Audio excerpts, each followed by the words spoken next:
प्यारे बच्चों, कैसे हैं आप सब। लक्ष्य ट्यूटोरियल्स की ऑनलाइन क्लासेस में आप सभी का हार्दिक स्वागत है।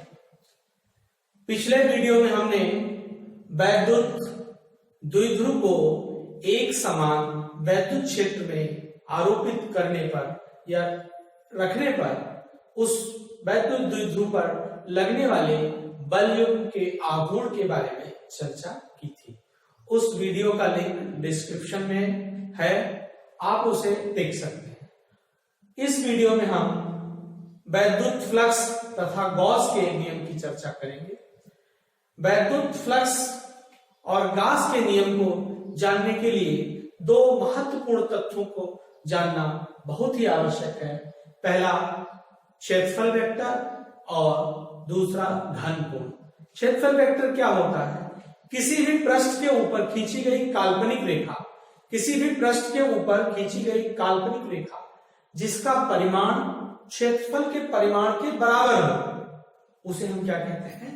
क्षेत्रफल वेक्टर कहते हैं। जैसा कि यहां पर ये एक क्षेत्रफल ए है जिसके ऊपर खींची गई एक रेखा जिसका परिमाण भी कैपिटल ए है, तो इस पृष्ठ का क्या हुआ? क्षेत्रफल वेक्टर हुआ।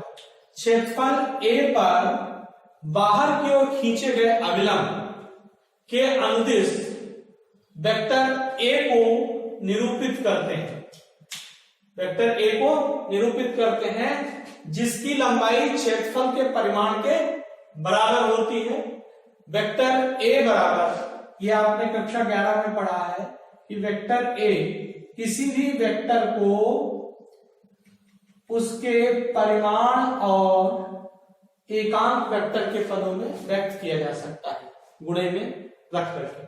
अगर हम मान लें कि इस क्षेत्रफल वेक्टर का एकांक सदिश इस दिशा में वेक्टर m है, क्या है? वेक्टर m है, तो vector a is equal to, ये वेक्टर a है, एकांक सदिश m इंटू a के बराबर होगा। a क्या है? पृष्ठ का परिमाण है, और वही पृष्ठ का परिमाण इस लंबवत अभिलंब के परिमाण के बराबर होगा। जहां पर वेक्टर m अभिलंब के अनुदिश एकांक सदिश तथा वेक्टर a क्या है? क्षेत्रफल वेक्टर है। इस बात को आपको समझना है।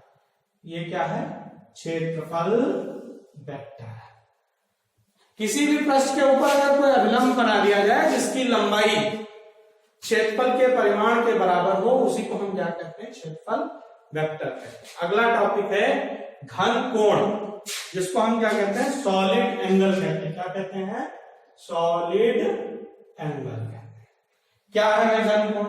ये एक गोला है। गोला और वृत्त में फर्क होता है।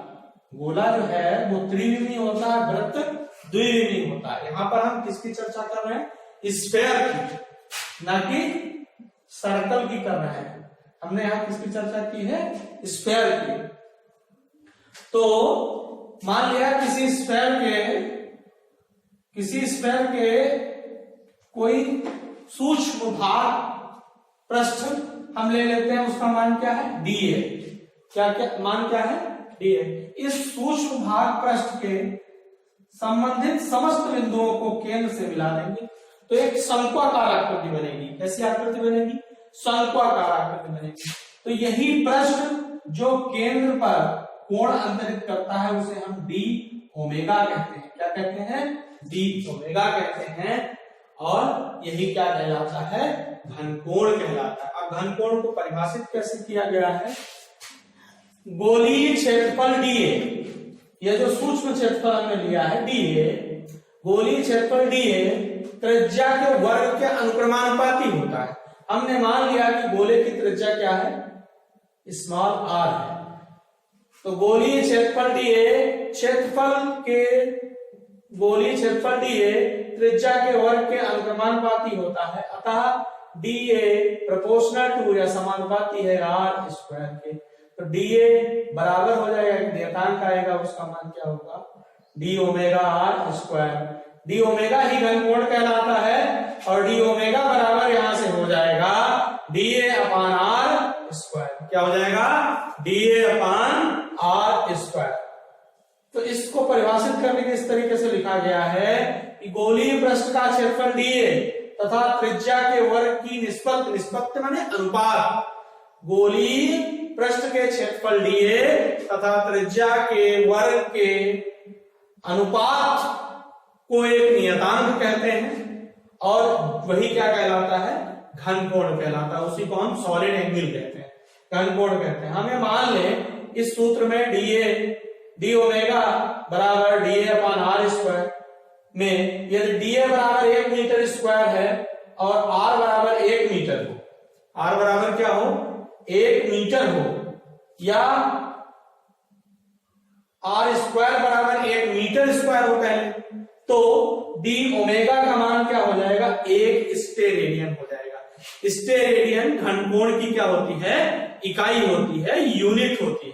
अब अगर हम स्टेरेडियन को परिभाषित करें तो इस सूत्र में देखिए d ओमेगा बराबर dA/r² में अगर dA और r² का मान बराबर हो तो दोनों आपस में कैंसिल हो जाएंगे, dA और r² एक आ जाएगा।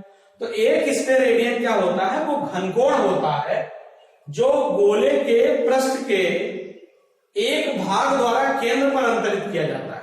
एक स्टेरेडियन, इसमें देखिए ये पृष्ठ का भाग है और ये केंद्र पर कोण अंतरित होगा। तो एक स्टेरेडियन वो घनकोण है जो गोले के पृष्ठ के एक भाग द्वारा केंद्र पर अंतरित किया जाता है, जिसका क्षेत्रफल, इस पृष्ठ का क्षेत्रफल क्या होगा? त्रिज्या के वर्ग के बराबर होता है। इस पृष्ठ का क्षेत्रफल त्रिज्या के वर्ग के बराबर होता है। इसमें अगर dA का मान r² के बराबर हो जाएगा तो दोनों आपस में कैंसिल हो जाएंगे, तो d ओमेगा बराबर क्या हो जाएगा? 1 स्टेरेडियन हो जाएगा। एक स्टेरेडियन क्या होती है? स्टेरेडियन क्या होती है? घनकोण की यूनिट होती है। अगला जो महत्वपूर्ण टॉपिक है जो हमें यहां पर उपयोग भी आएगा, इस गोले के संपूर्ण पृष्ठ द्वारा केंद्र पर अंतरित घनकोण। तो हम जानते हैं कि घनकोण d ओमेगा बराबर dA/r² होता है, और जो गोले का संपूर्ण पृष्ठ होता है, गोले का संपूर्ण पृष्ठ वो क्या होता है? 4πr² होता है। क्या होता है? 4πr²। तो r² यहां से r² से कैंसिल हो जाएगा, मान क्या आ जाएगा? 4π। गोले का संपूर्ण पृष्ठ उसके केंद्र पर 2π कोण अंतरित करता है। कितना कोण अंतरित करता है? 2π कोण अंतरित करता है। अब जो अगला टॉपिक है वो वैद्युत फ्लक्स का है। यहां पर एक चित्र भी हमने बनाया है, इसको थोड़ा सा और ओवरराइट करते हैं। देखिए ये आपका जो पृष्ठ है, मान लिया इस पृष्ठ का क्षेत्रफल क्या है? A है। क्या है? A है। और ये इससे गुजरने वाली, इस क्षेत्रफल से गुजरने वाली ये बल रेखाएं हैं। ये जो रेखाएं बनी हुई हैं जो इधर से इन कर रही है, इधर से आउट है, ये क्या है? बल रेखाएं। तो बल रेखाओं के किसी बिंदु पर, मान लिया यहां पर हमने जहां से बल रेखा निकलनी है, ये छोटा क्षेत्रफल ले लिया, ये किसी भी आकृति का हो सकता है। इसका परिमाण, सूक्ष्म क्षेत्रफल का परिमाण क्या है? dA। तो इस बिंदु पर अगर हम कोई काल्पनिक और अभिलंबवत रेखा खींचेंगे तो वो कहलाएगी क्षेत्रफल वेक्टर dA। यहां पर देखिए ये हमने परिमाण लिखा है, इसलिए यहां वेक्टर नहीं लगाया। ये क्षेत्रफल वेक्टर है dA, इसलिए इसके ऊपर वेक्टर लगा हुआ। और इस बिंदु पर जो वैद्युत क्षेत्र की तीव्रता है वो वैद्युत बल रेखा की दिशा में होगी, और ये क्या होगी? E होगी। और इन दोनों के मध्य जो कोण बन रहा है उस कोण को हम थीटा से निरूपित करेंगे। तो थ्योरी देखते हैं। वैद्युत क्षेत्र में स्थित किसी काल्पनिक पृष्ठ पर वैद्युत फ्लक्स उस पृष्ठ से होकर गुजरने वाली बल रेखाओं की संख्या की माप है। बल रेखाओं की संख्या की क्या है? माप है। बल रेखाओं की संख्या की माप है। इसे फाई ई से निरूपित करते हैं। ये बल रेखाओं की संख्या की माप समझना है आपको। इसको किससे निरूपित करते हैं? फाई ई से निरूपित करते हैं।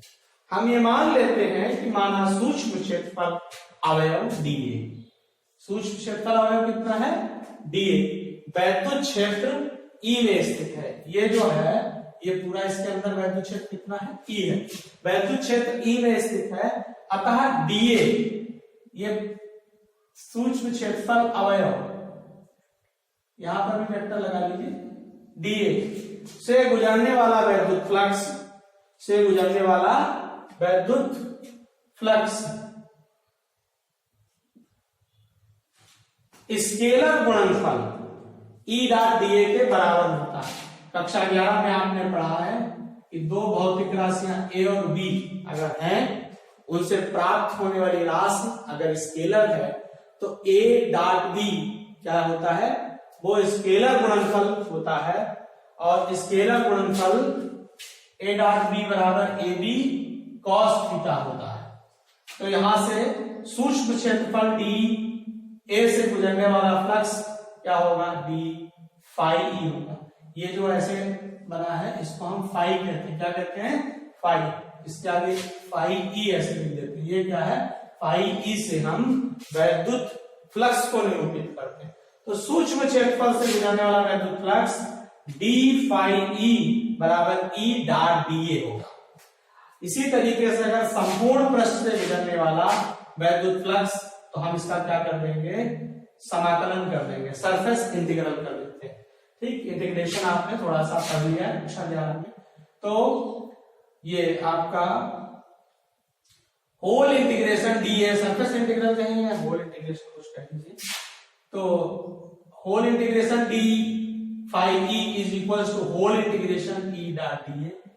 यहां पर इसका इंटीग्रेशन फाई ई हो जाएगा। आपको पता है integration dx is equal to x होता है, उसी तरीके से ये phi E whole integration E dot, इसको ओपन कर लिया, ए डॉट बी बराबर A B cos theta, cos theta. यहां पर जो थीटा है, यहां थीटा क्या है? थीटा लिख लीजिए, जहां थीटा वैद्युत क्षेत्र की तीव्रता तथा क्षेत्रफल वेक्टर के मध्य बनने वाला कोण है, बनने वाला कोण है। इसको हम क्या कहते हैं? थीटा कहते हैं। इस बात को ध्यान रखना है कि थीटा क्या होता है? वैद्युत क्षेत्र तथा क्षेत्रफल वेक्टर के मध्य बनने वाला कोण है। अब फाई ई बराबर ई कॉस थीटा को आगे ले लिया, कॉस थीटा, और whole integration D A, whole integration D A बराबर क्या हो जाएगा? वो ए के बराबर हो जाएगा। हम मानते हैं कि पूरा पृष्ठ क्या है? ए है। होल इंटीग्रेशन डीए बराबर ए हो जाएगा। तो phi E is equal to E cos theta A, या phi E is equal to E A cos theta. क्या हो गया? ई ए कॉस थीटा हो गया। इसका मात्रक बहुत इंपॉर्टेंट है, इसका मात्रक न्यूटन मीटर स्क्वायर प्रति कूलाम होता है। क्या होता है? न्यूटन मीटर स्क्वायर प्रति कूलाम होता है। अब इसकी दो स्थितियां हैं। पहली स्थिति यह है कि वैद्युत क्षेत्र ई, मान लिया इस तरीके से, देखिए यहां पर ये कोई पृष्ठ है, तो पृष्ठ है तो पृष्ठ का क्षेत्रफल वेक्टर इस दिशा में होगा। मान लो पृष्ठ ए है तो इसका क्षेत्रफल वेक्टर क्या हो जाएगा? ए इस दिशा में हो जाएगा, क्षेत्रफल वेक्टर ए। तथा वैद्युत क्षेत्र परस्पर समांतर। अब मान लिया ये हमने इस तरीके से वैद्युत बल रेखाएं बना दी। ये क्या है? वैद्युत बल रेखाएं हैं।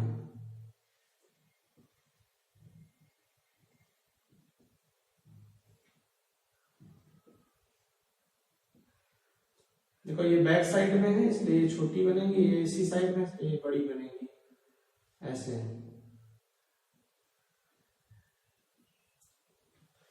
इस स्थिति में जो वैद्युत, और भी आप बना सकते हैं,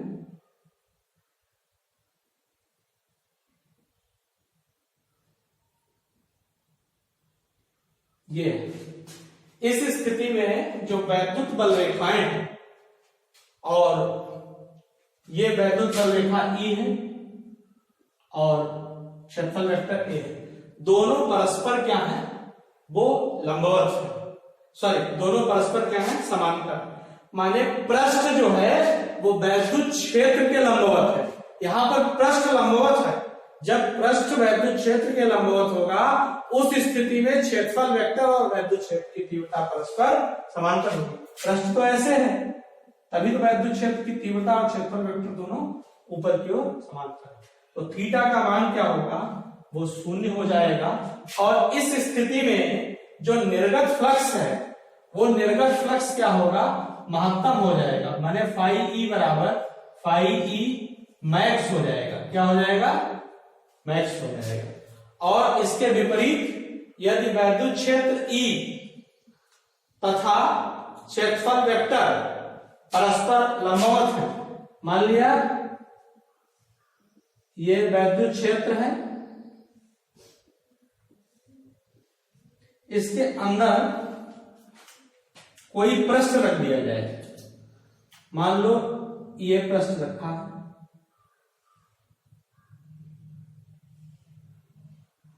इस पृष्ठ का जो क्षेत्रफल वेक्टर है वो E इस दिशा में होगा, सॉरी क्षेत्रफल वेक्टर A इस दिशा में होगा और वैद्युत क्षेत्र की तीव्रता आपकी क्या है, वो ऊपर की ओर है E। तो यहां पर थीटा बराबर क्या होगा, 90 होगा। जब पृष्ठ वैद्युत क्षेत्र के समांतर होगा तो ऐसी स्थिति में पृष्ठ का क्षेत्रफल वेक्टर और वैद्युत क्षेत्र की तीव्रता परस्पर क्या होंगे, वो लंबवत होंगे। तो थीटा का मान क्या होगा, वो 90 रखा जाएगा और थीटा बराबर क्या हो जाएगा आपका 90। तो फाई ई का मान शून्य होगा, फाई का मान क्या होगा, शून्य होगा। इस स्थिति में जो फाई होता है, फाई ई माने फ्लक्स, निर्गत वैद्युत फ्लक्स का मान क्या होगा, वो मिनिमम होगा। देखिए यहां पर जो बहुत ही इंपॉर्टेंट चीज है वो आपको याद ये रखनी है कि थीटा वैद्युत क्षेत्र की तीव्रता और क्षेत्रफल वेक्टर के मध्य कोण होता है। जब पृष्ठ वैद्युत क्षेत्र की तीव्रता के लंबवत होता है तब क्षेत्रफल वेक्टर और वैद्युत क्षेत्र की तीव्रता परस्पर समांतर होती है। ऐसी स्थिति में निर्गत वैद्युत फ्लक्स महत्तम होता है। जब पृष्ठ वैद्युत क्षेत्र की तीव्रता के समांतर होता है अर्थात क्षेत्रफल वेक्टर वैद्युत क्षेत्र की तीव्रता के साथ लंबवत होगा तो निर्गत वैद्युत फ्लक्स का मान न्यूनतम अर्थात शून्य होता है। आपको फिर याद रखना है कि थीटा वैद्युत क्षेत्र की तीव्रता और क्षेत्रफल वेक्टर के मध्य का क्या है, कोण है।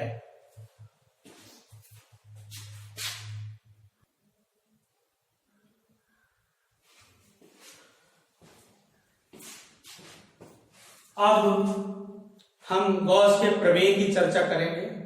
बहुत ही इंपॉर्टेंट टॉपिक है, इसके 5 अनुप्रयोग हैं। अगले वीडियो में हम उन अनुप्रयोगों की चर्चा करेंगे। अब पहले हम गॉस की प्रमेय की चर्चा कर लेते हैं, इसकी बात करते हैं। गॉस की प्रमेय क्या होती है कि किसी बंद पृष्ठ के बाहर निकलने वाला वैद्युत फ्लक्स, जैसे गुब्बारे के अंदर अगर कोई आवेश रख दिया जाए, ये काल्पनिक है पूरा। किसी बंद पृष्ठ के अंदर अगर कोई आवेश रख दिया जाए तो उससे जो निर्गत आवेश होगा, उससे निर्गत वैद्युत फ्लक्स, सॉरी आवेश नहीं, उससे निर्गत वैद्युत फ्लक्स का मान उस परिबद्ध सीमा के अंदर रखे हुए आवेश का 1/ε0 गुना होता है। यहां थ्योरम में लिखी है, इसी को थ्योरम कहते हैं, इसी को कथन कहते हैं।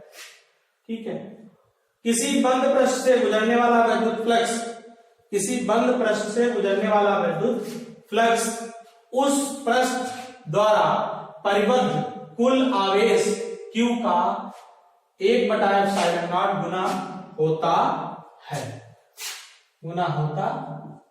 इसका गणितीय कथन ये होता है, यहां लिख दे रहे हैं कि फाई E बराबर Q/ε0। इसको इसका क्या कहते हैं, गणितीय कथन कहते हैं, या ऐसे भी लिखा जाता है कि phi E is equals to whole integration E dot DA। Whole integration E dot DA is equals to Q/ε0। इसी को गॉस की प्रमेय का गणितीय रूप कहा जाता है। अब हम गॉस की प्रमेय के बारे में चर्चा करेंगे। देखिए, ये एक बंद पृष्ठ है, ये क्या है, बंद पृष्ठ है, जिसका एक सूक्ष्म भाग, ये जो सर्कल हमने लिया है, इस सूक्ष्म भाग को हमने क्या माना है, इसका क्षेत्रफल हमने DA माना है, और इस सूक्ष्म भाग की वजह से कॉनिक लाइक स्ट्रक्चर बन रहा है, शंकु के जैसा।